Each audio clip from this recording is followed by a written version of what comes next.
Plythe with Treasures of Fort Pierce. What's your story? I'm on my way to go see one of my favorite people. His name is Sabre Mochachino, and I've always wanted to get his backstory of how he got into fashion, how he's gotten into his music, his multi-talented tasks. His mother's going to be there today, so I'm excited to introduce her also into this picture, and I just want to know, Sabre, what's your story?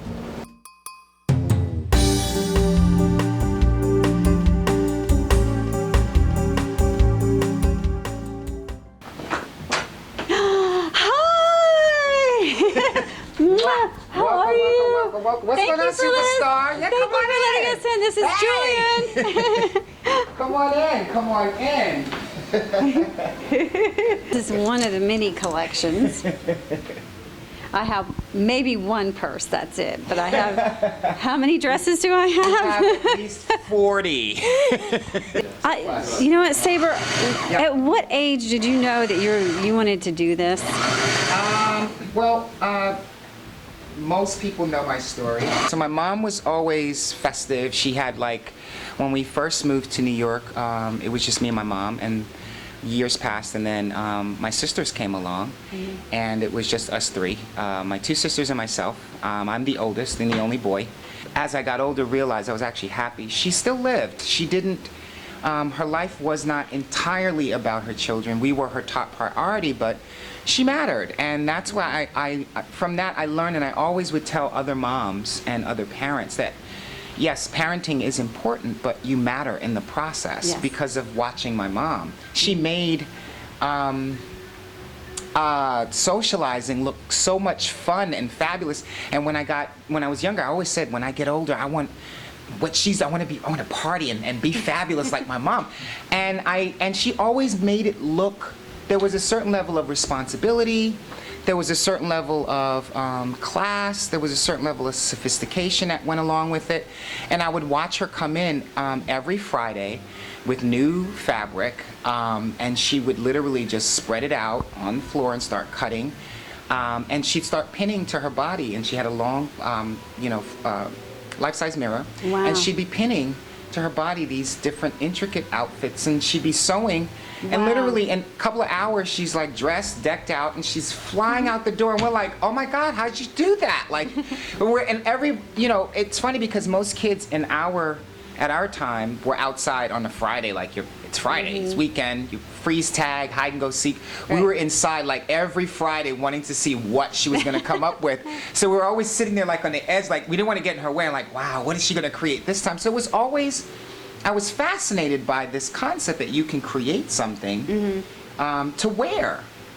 I've always known my mother to create her own clothing. So you would say you were truly self-taught. You didn't go to any school to learn this. No. You were No. self-taught, and Yes. she was self-taught, and she was your inspiration. Yes. And my mom was we're gonna sewing see when her. she was younger.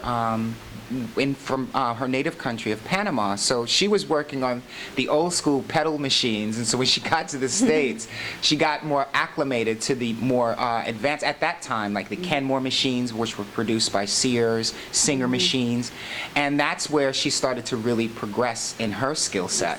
When I was, I think 19 or 20, I was in the U.S. Navy, and I just was compelled to go and buy a machine because I was really like. So you're just answering one of my questions. Yeah, Okay, yeah.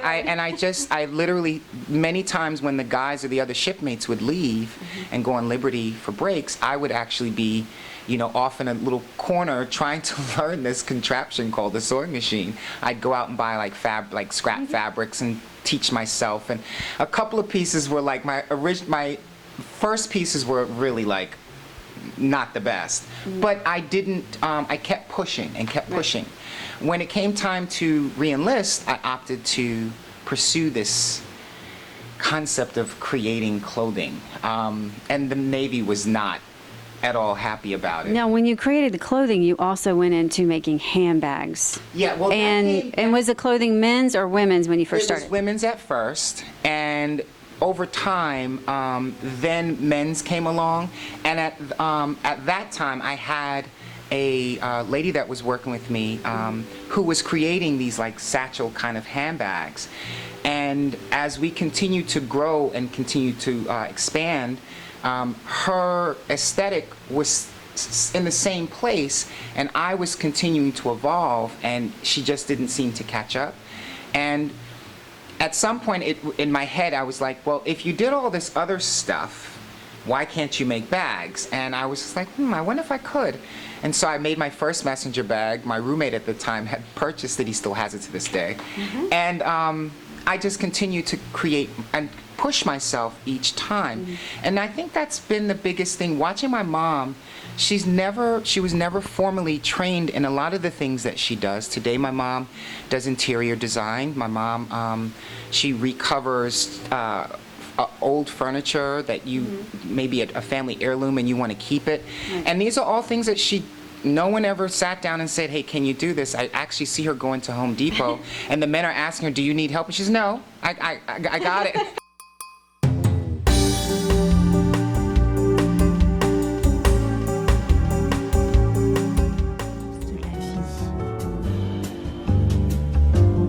Oser est faire.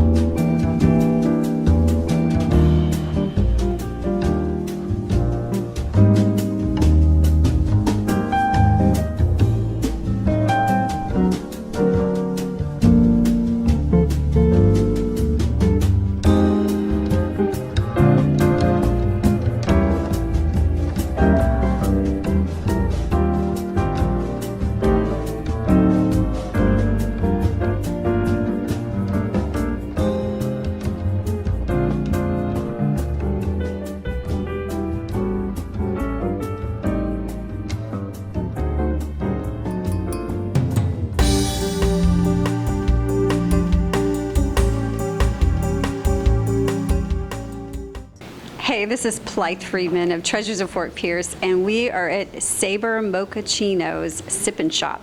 Now, what is a sip and shop? Well, you come in, you sip a beverage, water, wine, sangria, whatever he has. There's food here for you, and you get to try on any designs, or if there's nothing on the rack for you, you can have a private consultation. So we're going to walk around and see his studio because this is very exciting. This is very one-on-one, and in Fort Pierce, that's very rare.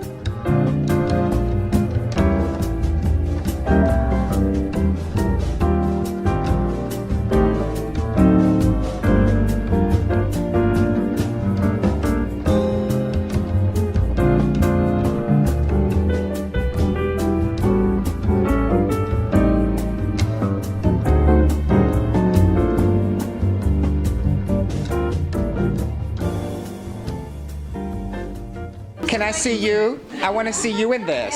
Yes. What do you think? I like the pockets on this. Pockets. You know what I love? And most women are usually not, they don't like the pouching here, but what I love about this is that if you were a woman who was conscious or had somewhat of a stomach, this is perfect to conceal that and what I love is pockets. Pockets give you the stance and you look like you're there, you're in an official capacity. You're there to do business. I always love his prints because Yeah. I like to stand out in the crowd. Yes. Because when I'm somewhere with media, I want people to go, Who is that? Right. Yes, who is that? Who is that girl? The cool thing about this print is that most people would look at this and say, oh, this is a great animal print, but it's not. It's actually a chrysanthemum, the flower. Oh, well, I like that. I like that. Give me the Hopefully pocket stance again. Okay. Yes, that's important. You're there in official capacity. I'm here. I got somewhere to put my phone, Right. my keys, whatever.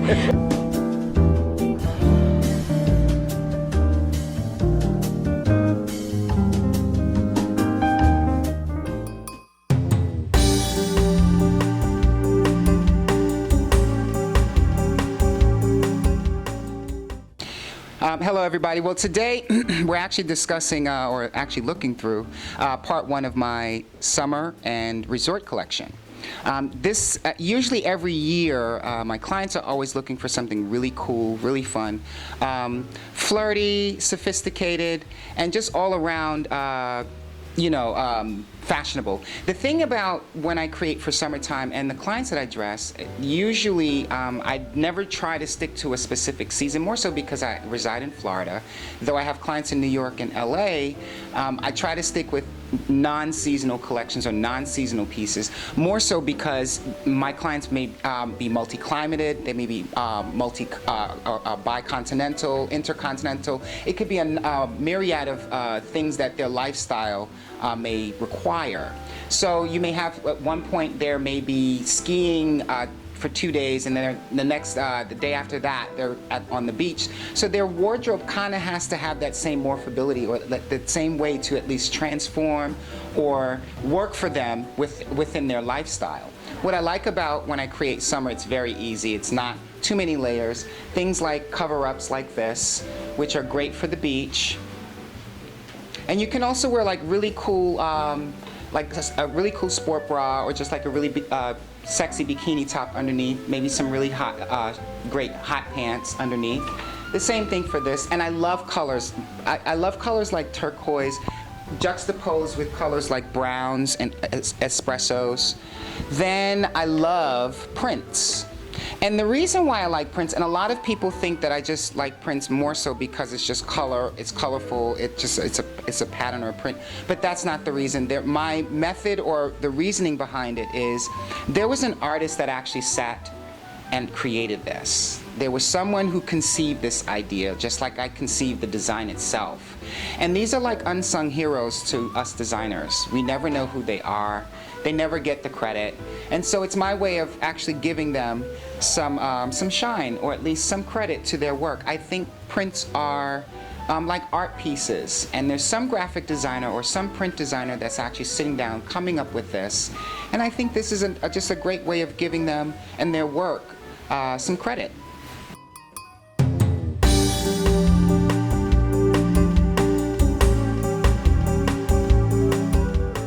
Well, this is my mom, Julian. Mommy Mochachino. She's originally from Panama, Central America, and she's just my heart. So, guys, say hi to Mom. Hi. Hi.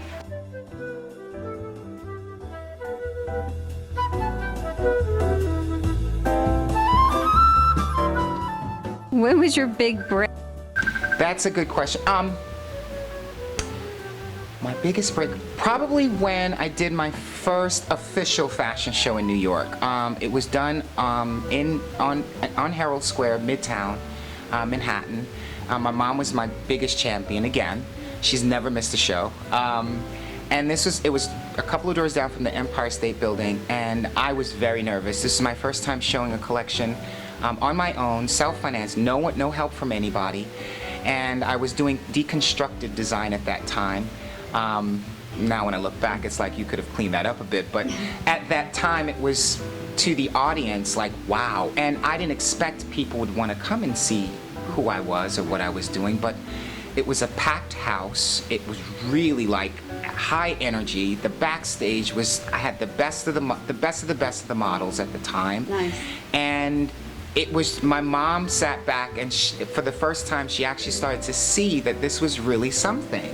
Mm-hmm. And ever since then, she's been supportive nonetheless, but that was like the stamp, okay, he's serious about this. Okay. And that's when the press started contacting me. I had several write-ups. At the time, my best friend was also a celebrity stylist, working with various celebrities at the time, and he kind of, I think I've met him. Ron Padmore, yes. We'll give a plug for him. He's a huge supporter of me, so we'll give him a My plug. best friend, and yes, he's been a big supporter of Treasures of Fort Pierce. So he's been integral in me working with Mary J. Blige and Kelly Price and a lot of R&B artists, getting write-ups in various magazines, and he still to this day pushes constantly. Now I'm working on a music project, and he's been all over me about it. When is the release date? When are we doing it? Yada, yada, yada. And it's just been a great ride thus far. But so far, the interesting thing is that I lived in New York, lived in LA, and when I moved to Florida, it was one thing I was chasing for all those years. In New York, I struggled amidst what everyone thought or saw to live fabulous.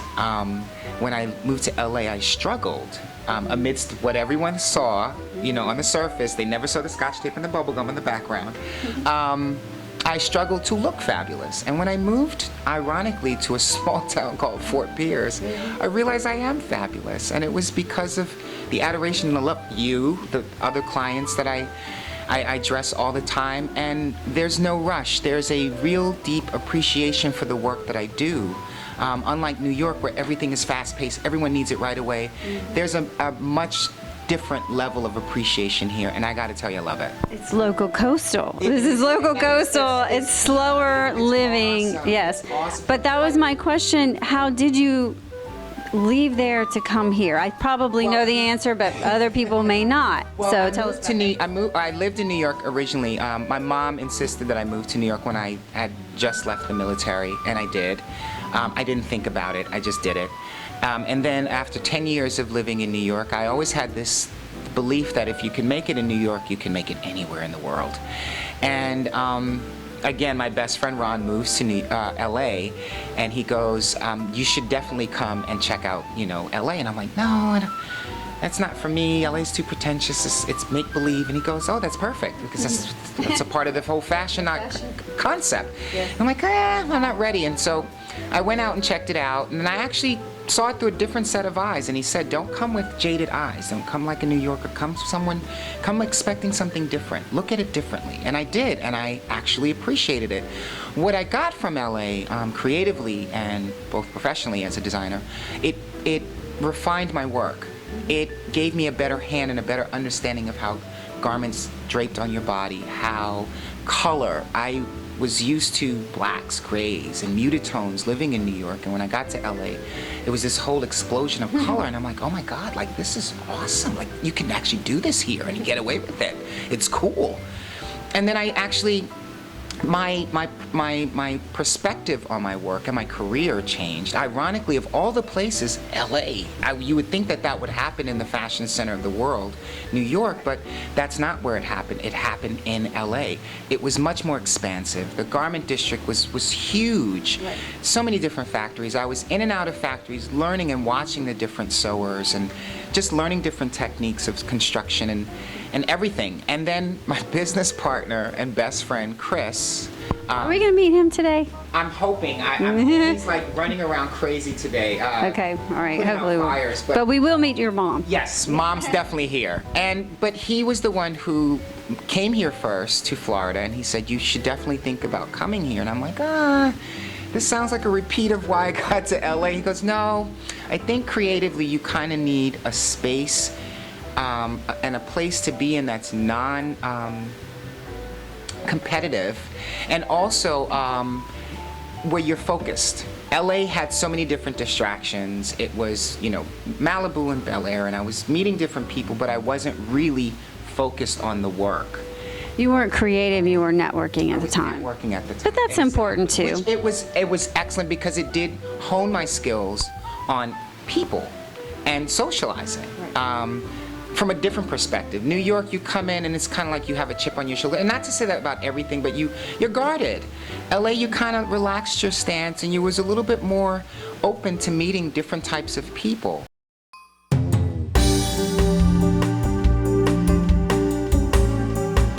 Let's see Brandon in the jeans. Let's see, buddy. Do we have a shirt he can wear? I'm gonna see if I can find a shirt. Hold on. Okay. How do they feel? Are they comfy? Yeah? Do they feel like they're falling off at all? Do you have a little bit of... Yep.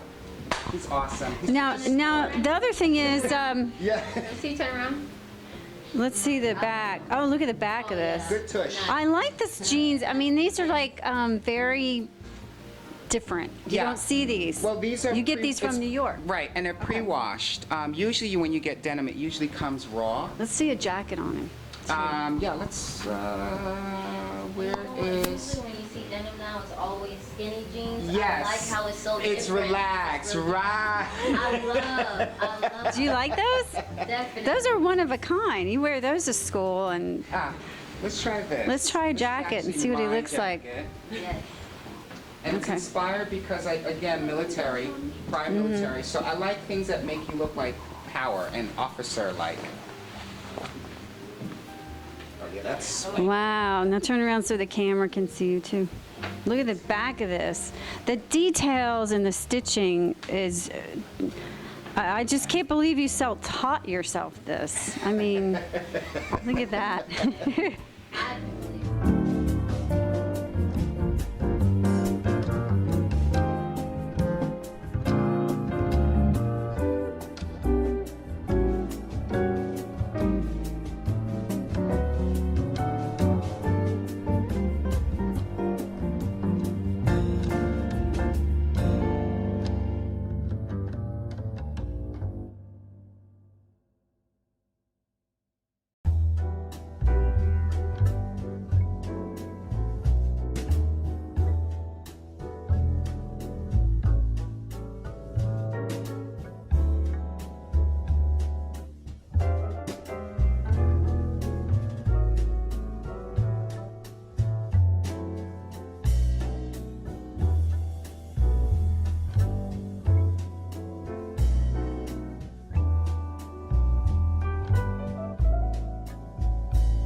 My name is Danielle. This is my first time being here at the Sip and Shop, but I am enjoying myself. I've tried on about maybe 5 dresses, 5 items so far, and each one of them made me feel so empowered. I felt like I can take on the world with each dress that I've tried on, and I'm really, really enjoying this. Hi, my name is Charisse, and I'm here at Sabre's Sip and Shop. And it's lovely. I picked out a lovely cobalt and dress that I will be taking home shortly with a custom blazer that I'll be using for business. So I'm looking forward to wearing it. Thank you, everybody, for coming out and checking out Sabre Mochachino's Sip and Shop. These are all my gals, just a few of them and many more coming. And you guys stay tuned to another episode of What's your story? on Treasures of Fort Pierce. Bye.